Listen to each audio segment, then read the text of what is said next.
ருக்கு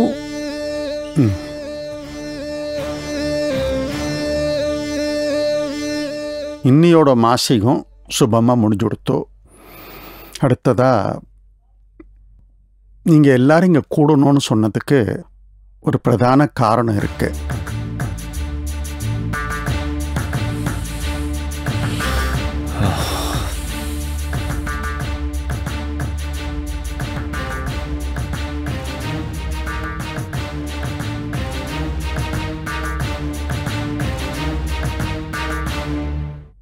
நம்ம முன்னோர்கள் பற்றியும் மூதாதையர்கள் பற்றியும் எந்த அளவுக்கு உங்களுக்கு தெரியும்? தெரிஞ்சு வச்சுருக்கேள்.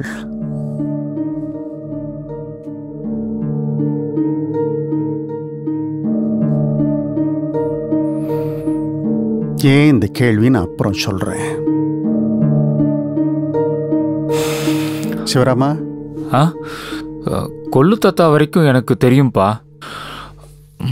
உங்கள் அப்பா கிருத்திவாஸ் ஐயர், அவரோட அப்பா, அதாவது என்னோட கொள்ளு தாத்தா நாராயணசாமி தீட்சிதர்.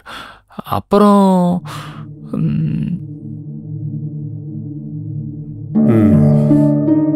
அவயம் அதுக்கு முந்தைய தலைமுறை வரைக்கும் நேக்கு தெரியும்பா. எள்ளு தாத்தா கனக சபாபதி, எள்ளு பாட்டி மீனாட்சி அம்மாள். இப்ப எதுக்குப்பா இதெல்லாம் கேக்குறேன்? இந்த கொள்ளு தாத்தா எள்ளு தாத்தாங்கிற உறவு முறையெல்லாம் பிற்காலத்தில் இருக்க போகிறதே இல்லை. இருந்தாலும் கூடுமானவரை நாம் நம்மளோட வம்சாவளியை தெரிஞ்சு வச்சுக்கணும். அதனால தான் அபிவாத சொல்லும்போது எந்தெந்த ரிஷிமுனிகள் நம்மளோட மூதாதையர்கள் அப்படிங்கிறது தெரிவிக்கிறோம். இப்போ எனக்கு முன்னாடி இருந்த 8 தலைமுறை, அதாவது மூலபுருஷர் ஐயாவையர், அவருக்கு 2 பிள்ளைகள் சுப்பையர் சாம்பு ஐயர். சுப்பையரோட சந்ததிகள் தான் நாம. சுப்பையரோட புள்ள குப்பேரி ஐயர், அவருக்கு பிரத்யக்ஷ ஐயர்னு ஒரு புள்ள. அவரோட புள்ள வேம்பு சாஸ்திரிகள், வேம்பு சாஸ்திரிகளோட புள்ள கனக சபாபதி. இப்போ அவன் சொன்னாலே எள்ளு தாத்தான்னு, அந்த எள்ளு தாத்தா அவரோட புள்ள தான் நாராயணசுவாமி தீட்சிதர், அதாவது உங்களோட கொள்ளு தாத்தா. அவரோட புள்ள தான் கிருத்திவாச ஐயர், எங்கள் அப்பா. இப்போ 9வது தலைமுறை நான் சோமசேகர கணபாடிகள்.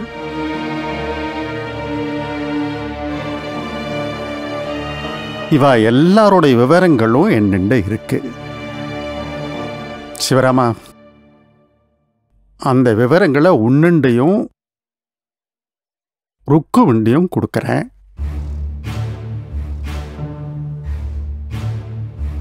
அவையும் நீயும் ஒன்று வச்சுக்கோ, சக குடும்பத்துண்டியும் இருக்கட்டும். என் கனவுல ஸ்ரீ ராமச்சந்திரமூர்த்தி வந்து சொன்னார் இல்லையா, உன்னோட 5வது தலைமுறை ஒன்று சேர்றதுக்கு நான் காரணமாக இருப்பேன் அப்படின்னு. அதே மாதிரி நான் கொடுக்க போகிற இந்த விவரங்களும் ஒரு பொக்கிஷமாக இருக்கட்டும். பாதுகாப்பாக வச்சுக்கோங்க. இது ஒரு பக்கம். அடுத்ததா வழி வழியாக நமக்கு வந்த சொத்து விவரம். சொத்து விவரம்லாம் இப்போ எதுக்கு மாமா? என்னை முடிக்க விடு சேஷு. யார் யாருக்கு என்னென்ன சேரணுமோ, யார் யாருக்கு என்ன பிரித்து கொடுக்கணுமோ அதையும் இப்போவே பண்ணிடுறதுன்னு தீர்மானம் பண்ணிட்டேன். ஏன்னா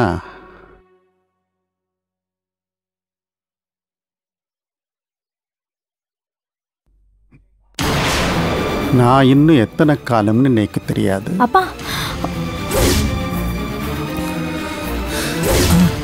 ஏன்பா இப்படி அச்சாணியமா பேசுறேன்?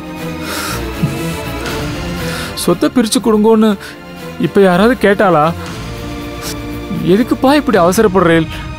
இது அவசரம் இல்லை சிவராமா, அவசியம். அக்கம் பக்கத்தில் நடக்கிறதெல்லாம் பார்க்குறோம் இல்லையா? பாகப்பிரிவினை, சொத்து தகராறுன்னு என்னென்னமோ நடந்துட்டுருக்கு. இந்த குடும்பத்தை தான் என்னால் கட்டுக்கோப்பாக வழி நடத்த முடியல.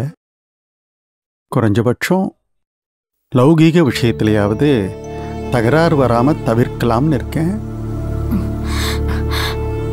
அப்பா, இது தேவையில்லாத தீர்மானம்னு தோன்றுது.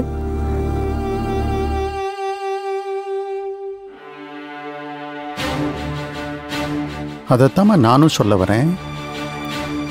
உனக்கு தேவையில்லைன்னு தோன்றது இன்னொருத்தருக்கு தேவைன்னு தோணலாம்.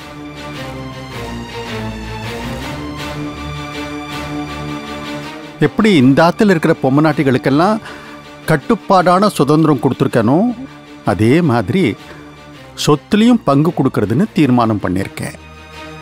இப்போ நான் அதை செய்யலைன்னா பிற்காலத்தில் அபிப்பிராய பேதம் வரலாம், மனக்கசப்பமும் வரலாம், ஆளாளுக்கு பாத்தியத்தை கொண்டாடலாம். அதுக்கு நான் காரணக்கர்த்தாவை இருக்க விரும்பல. அப்பா, நான் பேசலாமா? உங்க பெருந்தன்மை, பரந்த மனசை பாராட்டுறதுக்கு வார்த்தைகளே இல்லை. நீங்க ஒரு உயர்ந்த உன்னதமான ஆத்மாங்கிறதுல எந்த சந்தேகமும் இல்லை.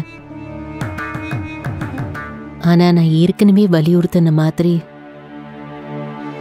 எனக்கு யாரோட உதவியும் தேவையில்லை.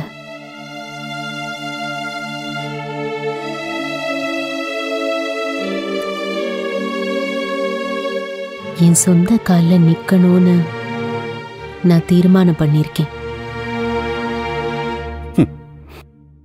சொந்த காலில் நிற்கிறதுங்கிறது வரவேற்கப்பட வேண்டிய விஷயம்தான். அதை நானும் ஆதரிக்கிறேன். ஆனால் அந்த கால் வலுவிழந்து நொடிஞ்சு போயிடக்கூடாது இல்லையா?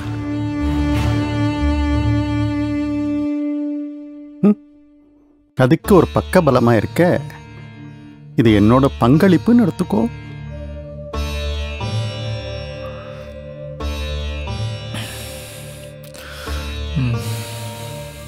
ருக்கு, உன் விருப்பத்துக்கு மாறா, உன் எண்ணங்களுக்கு விரோதமா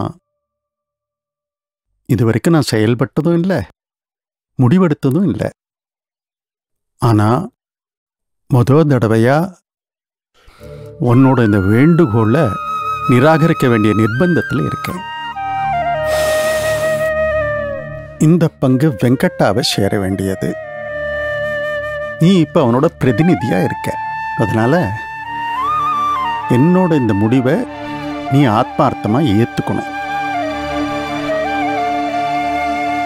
அப்புறம் யதா சௌகரியம்.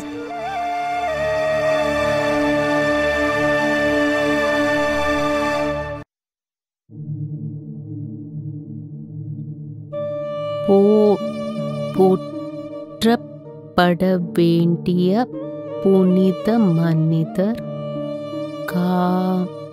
காமராஜர்.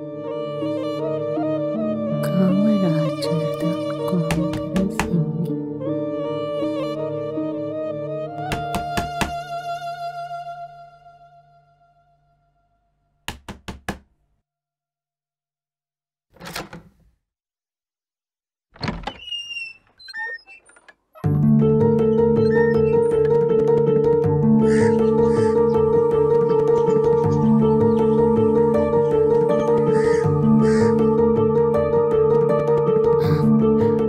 வாங்கோ.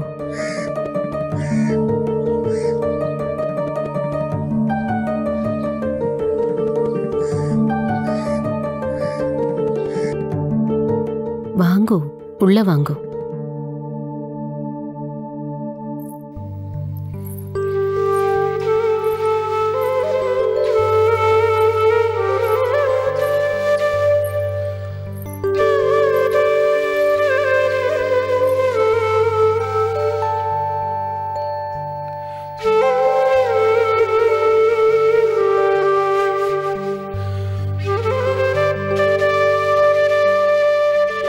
ஏன் அங்கேயே நிக்கிறேள்?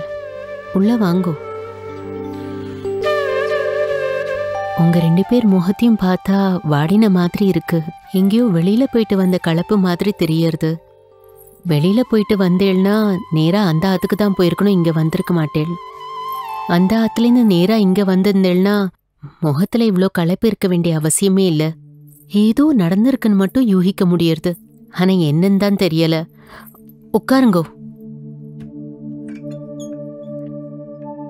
மாமி, உங்களுக்கு ஒரு விஷயம் தெரியுமா? என்ன? ஆத்துல அப்பாக்கும் மாமாக்கும் பெரிய சண்டை நடந்தது. டேய், நீ சித்த சும்மா இருடா.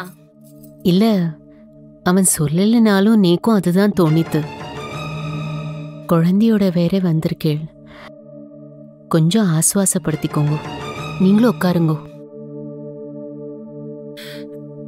என்னதான் வரவு சொந்தம்னு கொண்டாடினாலும் பாசத்தை அள்ளி கொட்டினாலும் ஆத்து மனுஷாதான்.